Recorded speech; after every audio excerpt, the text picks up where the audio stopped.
A light magnitude 2.6 earthquake hit 12.4 kilometers, 8 miles, away from Darende, Malatya, Turkey, late in the evening of Friday, August 22, 2025 at 11:05 p.m. local time.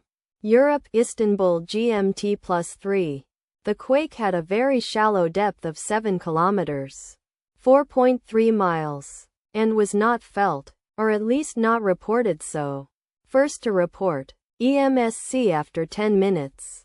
The earthquake occurred 1 day 5 hours after a magnitude 3.7 earthquake had hit on Thursday, August 21, 2025, at 5:41 p.m. GMT +3 local time.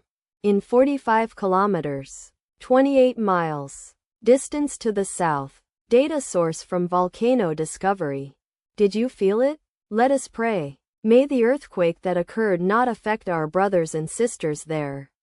May the earthquake not happen again.